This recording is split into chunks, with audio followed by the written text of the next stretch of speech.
ఒక రాజ్యంలోని ప్రజల మంచి చెడు చూసుకోవాల్సిన బాధ్యత దాన్ని పాలించే రాజుదే కదా. ఆ ప్రజల సంక్షేమం గురించి రాజు ఎంత బాగా పట్టించుకుంటే వాళ్ళు అంత బాగా తమ కర్తవ్యాలను నిర్వర్తిస్తారు. రాజ్యం ప్రశాంతంగా ఉంటుంది. మీ శరీరాన్నే ఒక రాజ్యం అనుకుంటే దానికి రాజు మీరే. శరీరంలోని కణాలన్నీ మీ ప్రజలు. రాజుగా మీ బాధ్యత ఆ కణాల బాగోగులు చూడడం. అప్పుడే అవి మిమ్మల్ని ఆరోగ్యంగా ఉంచుతాయి. మరి వాటి గురించి మీరు పట్టించుకుంటున్నారా? ఆమె నవ్వితే మొహమంతా నవ్వినట్లుంటుంది. అతనికి అణువణువునా పొగరే. వాడికి ఆ స్వభావం నరనరాన జీర్ణించుకుపోయింది. ఇలాంటి మాటలు తరచూ వింటూనే ఉంటాం. నవ్వితే పెదవులు కదులుతాయి కానీ ముఖమంతా ఎందుకు నవ్వుతుంది? పొగరైన స్వభావమైన మాట తీరులో పనితనంలో కనిపిస్తుంది కానీ ఒంట్లో ఎలా కనిపిస్తుంది? ఎందుకు అంటే ఆయా భావాలకు వారిలోని అణువణువులు స్పందించడం వల్ల కనిపిస్తుంది. శరీరం ఎప్పుడు స్పందిస్తుందలా? మనస్ఫూర్తిగా ఆ భావాన్ని ఆవహించుకున్నప్పుడు. మనసారా నవ్వితే ముఖంలోని ప్రతి కణం ఉత్తేజితమవుతుంది. ఏ భావమైనా అంతే. అందుకే ఇలాంటి మాటలు వాడుకలోకి వచ్చాయి. మనం అంటే మన మనసు ఆలోచనలు మాత్రమే కాదు, మన శరీరము, అందులోని భాగాలు, బయటకు కనిపించేవి, లోపల ఉన్నవి అన్నీ కలిస్తేనే మనం. పైకి కనిపించే శరీరాన్ని రోజు చూసుకుంటూనే ఉంటాం కానీ లోపలి శరీరం గురించి ఎప్పుడన్నా ఆలోచించారా? ఏముంటుంది, రక్త మాంసాల ముద్దలేగా అనుకుంటాం. కానే కాదు, అదో అద్భుతం. కొన్ని లక్షల కోట్ల కణాలు కలిసి ఏర్పడిన ఈ శరీరంలో ఒక్కో కణం ఒక్కో చిన్న ఫ్యాక్టరీలాగా పనిచేస్తుంది. ప్రతి కణము శరీరానికి కావలసిన ప్రోటీన్లను ఉత్పత్తి చేస్తుంది. శక్తిని, ఇంధనాన్ని తయారు చేసుకుంటుంది. సంక్లిష్టమైన కమ్యూనికేషన్ నెట్వర్క్ను కలిగి ఉంటుంది. ప్రతి కణము దేనికదే స్వతంత్ర యూనిట్ అయినప్పటికీ కణాలన్నీ సమష్టిగా పనిచేస్తాయి. మెదడు చెప్పేది వింటాయి, దానికి స్పందిస్తాయి, తమలో తాము మాట్లాడుకుంటాయి, దూరంగా ఉన్నవాటికి సైగలు చేస్తాయి, సంకేతాలు పంపుతాయి. అలాగని అవేమీ స్థిరంగా ఉండవు. నిరంతరం విభజనకు లోనవుతూ ఉంటాయి. కొన్నిటి జీవితకాలం కేవలం కొన్ని గంటలే, మరికొన్ని 4 నెలల దాకా జీవించి ఉంటాయి. మన శరీరంలో 80 విభిన్న అవయవాలుంటే 200 రకాల కణాలుంటాయి. సగటు మనిషి శరీరంలో 37.2 ట్రిలియన్ల కణాలుండవచ్చని శాస్త్రవేత్తల అంచనా. కణాల పనితీరు గురించి ఎప్పటికప్పుడు మరింత లోతుగా అధ్యయనం చేయడం ద్వారా శాస్త్రవేత్తలు రకరకాల జబ్బులకు కారణాలని, చికిత్సల్ని కనుక్కుంటుంటే, మరోపక్క మానసిక శాస్త్రవేత్తలేమో వాటికి సరైన సూచనలు ఇవ్వడం ద్వారా కొన్ని సమస్యలను రాకుండా నివారించవచ్చంటున్నారు. జీవితకాలం ఇవి ఏమేం పనులు చేయాలి అన్నదాన్ని కణంలో ఉండే న్యూక్లియస్ నిర్దేశిస్తుంది. అంటే ప్రతి కణానికి దాని పనికి సంబంధించి ఒక రూల్ బుక్ ఉంటుందన్నమాట. దాన్నే హ్యూమన్ జీనోమ్ అంటున్నాం. అయితే పుట్టుకతో వచ్చిన ఈ జీనోమ్ని జీవితాంతం భరించనక్కర్లేదని, కంప్యూటర్ ప్రోగ్రాం లాగే దీన్ని తిరగరాసుకోవచ్చని అంటున్నారు శాస్త్రవేత్తలు. గర్భంలోని శిశువు తల్లి ఆలోచనలకు స్పందించడం మనకు తెలుసు. పసిపిల్లలుగా ఉన్నప్పుడు తల్లి కనిపించకపోతే భయం, ఎవరైనా ఎత్తుకుంటే పడేస్తారేమోనన్న భయం. అలా ప్రాణభయంతో మొదలై వయసుతో పాటు మారుతూ పెద్దయ్యేసరికి డిఫాల్ట్గా ఒత్తిడి రూపంలో మన శరీరం అనే కంప్యూటర్లో ప్రోగ్రామ్ అయిపోతుంది. అవుట్డేట్ అయిపోయిన ఈ సాఫ్ట్వేర్ను మనం పాజిటివ్ థింకింగ్ అనే సాఫ్ట్వేర్తో రీప్రోగ్రామ్ చేయకపోతే మన భావాలకు, ఆలోచనలకు మనమే బాధితులుగా మిగిలిపోతాం అంటున్నారు పరిశోధకులు.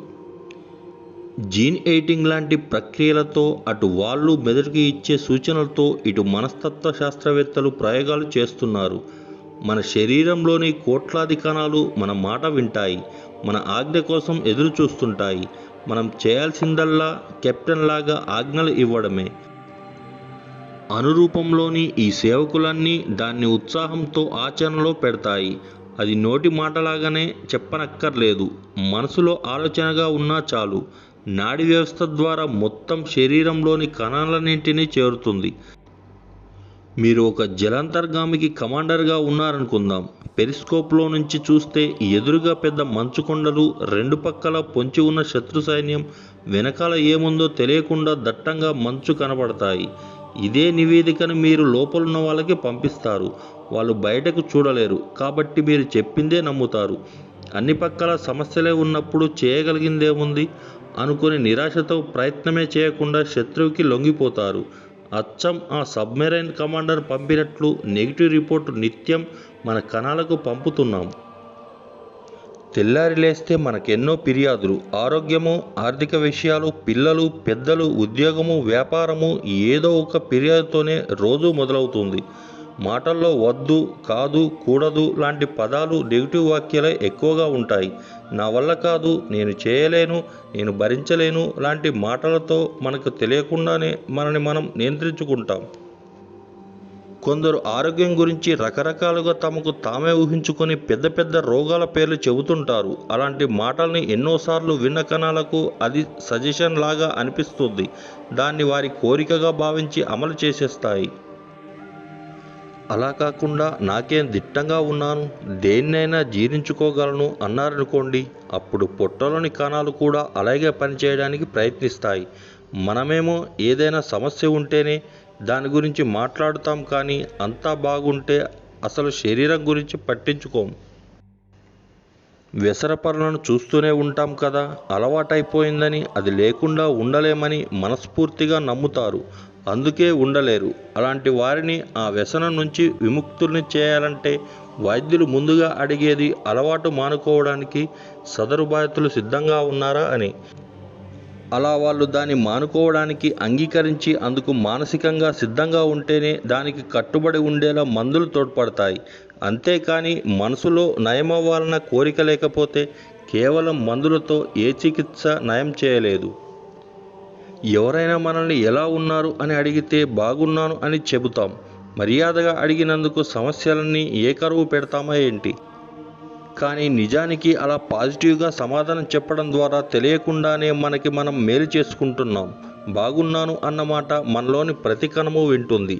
దాన్ని మన ఆజ్ఞగా, అభిమతంగా భావించి బాగుండేలా చూసుకుంటుంది. అలా కాకుండా తల పగిలిపోతుంది, ట్యాబ్లెట్లు వేసుకున్నా తగ్గలేదు, ఈవేళ పని చేయలేను అని 1కి 10 సార్లు అనుకుంటే అది విన్న కణాలు నిజంగానే తలనొప్పిని భరించలేని స్థితికి తీసుకువెళ్తాయి. ఒకసారి పాజిటివ్గా ఆలోచించి చూడండి. అకస్మాత్తుగా లాటరీ తగిలి ₹1,00,000 వస్తే, ఉద్యోగంలో మీ పనికి మెచ్చి జీతం పెంచితే, రాదని మర్చిపోయిన పాత బాకీ డబ్బుల్ని తీసుకున్న వ్యక్తి భద్రంగా తెచ్చిస్తే ఆ అనుభూతి ఎలా ఉంటుందో ఊహించుకోండి. మాటల్లో చెప్పాలని సంతోషం కలుగుతుంది కదా, అది శరీరంలోని ప్రతి కణానికి పాకుతుంది. గాల్లో తేలిపోతున్న అనుభూతినిస్తుంది. మనం సంతోషంగా ఉన్నప్పుడు కణాలు ఉత్సాహంగా ఉంటాయి. ఆ ఉత్సాహంతో గబగబా వ్యర్థాలను బయటకు నెట్టేస్తాయి. మొత్తం శరీరాన్ని శుభ్రం చేసేస్తాయి. గ్రంథులన్నీ ఫుల్ స్పీడులో పనిచేయడం మొదలెడతాయి. 48 గంటల్లో మొత్తం శరీరం నూతనోత్తేజంతో నిండిపోతుంది. అలాంటప్పుడే జీవితంలో ఏదైనా సాధ్యమే అన్న నమ్మకం కలుగుతుంది. అణువణువున సానుకూల వైఖరి ప్రతిఫలిస్తూ భవిష్యత్తు మీద ఆశను పెంచుతుంది. కాకపోతే అలాంటి సంఘటనలు నిత్యం జరగవు కాబట్టి మనమే ప్రతి సందర్భాన్ని సానుకూలంగా చూడడం అలవర్చుకోవాలి.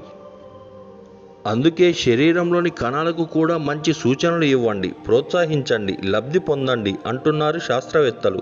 శరీరంలోని ఏ అవయవంలోనైనా సమస్య ఉందనిపిస్తే దాన్ని మరమ్మతు చేయమని అక్కడ కణాలకు సూచనలు ఇవ్వవచ్చు. స్నేహితుడితో మాట్లాడినట్లే మీ శరీరంతో మాట్లాడండి. మెదడు, కాలేయం, గుండె ఇలా ఆయా అవయవాల పనితీరుకు తగినట్లు అక్కడి కణాలుంటాయి. అవన్నీ కూడా మనం ఇచ్చే ఆజ్ఞ శిరసావహించడానికి సిద్ధంగా ఉంటాయి. కాబట్టి వాటికి సానుకూలమైన ఆలోచనల్ని చేరవేయండి. కణాల ఆరోగ్యానికి మంచి ఆహారం ఎంత అవసరమో అవి చురుగ్గా పనిచేయడానికి మంచి ఆలోచనలు అంతే అవసరం. అంతేకాదు, శరీరం పట్ల మన ధోరణిని మార్చుకోవాలంటారు నిపుణులు. ఎవరికి వారు నేను బలహీనంగా ఉన్నాను అనుకుంటే అలాగే ఉంటారట. అలసిపోయాను అనుకుంటే అణువణువు ఆ అలసటని ప్రతిబింబిస్తుంది. అలా కాకుండా ఈరోజు చాలా పని చేశాను, శరీరం నాకు సహకరించింది, ఇప్పుడు కాసేపు విశ్రాంతి తీసుకుంటే సరిపోతుంది అలా అని చెప్పుకోండి. అలసట ఉష్కాకి అవుతుంది. కణాలన్నీ ఉత్తేజాన్ని నింపుకుంటాయి. ఏ పరిస్థితిని అయినా మనం చూసే ధోరణి మారాలి. శరీరంలోని అన్ని భాగాల్లో ఉన్న కణాలను నియంత్రించే శక్తి మెదడుకు ఉంది. అది చెప్పినట్లే అన్నీ సమన్వయంతో పనిచేస్తాయి. ఆ మెదడుని మనం సానుకూల దృక్పథంతో ప్రోగ్రాం చేయాలి అని సూచిస్తున్నారు పరిశోధకులు. మనం ఇచ్చే సూచనలు కణాలు విన్నట్టే వాటి నుంచి వచ్చే సూచనలను మనము వినొచ్చు. ధ్యానం గురించి చెప్పేవారంతా మీ లోపలికి మీరు చూసుకోండి, శ్వాస మీద, అవయవాల మీద ధ్యాస పెట్టండి అని చెప్పడంలో అర్థం అదే. మన మాటలు శరీరం విన్నంతగా శరీరం చెప్పేది మనం వినడం లేదు. తలనొప్పిగా ఉంటే ఒక మాత్ర వేసుకొని పని చేసుకుంటాం. ఒళ్ళు వెచ్చబడితో ఇంకో మాత్ర. ఆవలింతలు వస్తుంటే నిద్ర వస్తుందనుకొని చల్లటి నీళ్ళతో ముఖం కడుక్కొని మళ్ళీ పని లేదా టీవీ చూడడంలో మునిగిపోతాం.